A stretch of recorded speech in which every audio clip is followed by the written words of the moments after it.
Aytayım. Karşı var. Ay yine bir şey var elli budur. Yine bir aytmayıp verecek. Ondan sonra ruhsat verecek. Oğlumlar.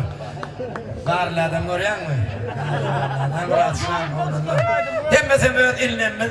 Öz en yakın adamlar var. Öz sınıvatımız. Şulardan ayırmaz. Bunlar halkın hizmetleri. O şu an ölen 86. 87. yıllarda bilen böyle yazacak yaşaşı ulan da bırakacağım.